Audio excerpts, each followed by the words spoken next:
Hi hall welcome to Anish channel.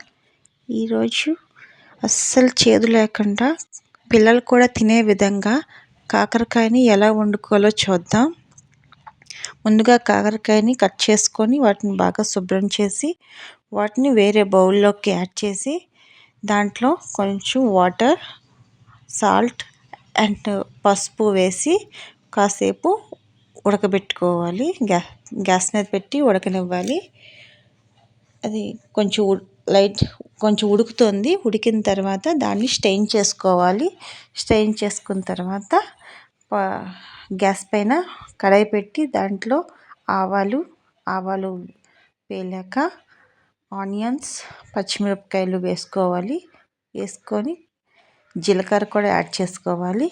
Add చేసుకున్నాక అవి బాగా వేగాక ముందుగా వడగట్టి పెట్టుకున్న కాకరకాయ ముక్కలను యాడ్ చేయాలి. అవి ఆల్రెడీ కొంచెం ఉడికిపోయాయి కాబట్టి లైట్గా కొంచెం వేపుకోవాలి.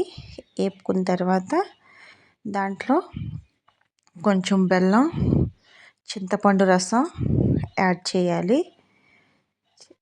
ఆ రెండు యాడ్ చేశాక కొంచెం కారం, కొంచెం సాల్ట్ కూడా యాడ్ చేసేసి మూత పెట్టుకొని మగ్గనివ్వాలి.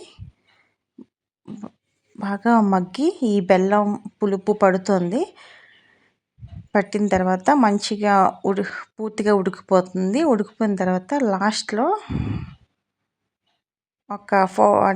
నేను వేపుడు పిండి అని ఒక పిండి వేసాను. దాన్ని బియ్యం, ధనియాలు, జీలకర్ర కలిపి వేపేసి దాన్ని పొడి చేసుకొని అది యాడ్ చేశాను. అది వేస్తే ఇంకా టేస్ట్ వస్తుంది. చేదు అస్సలు ఉండదు.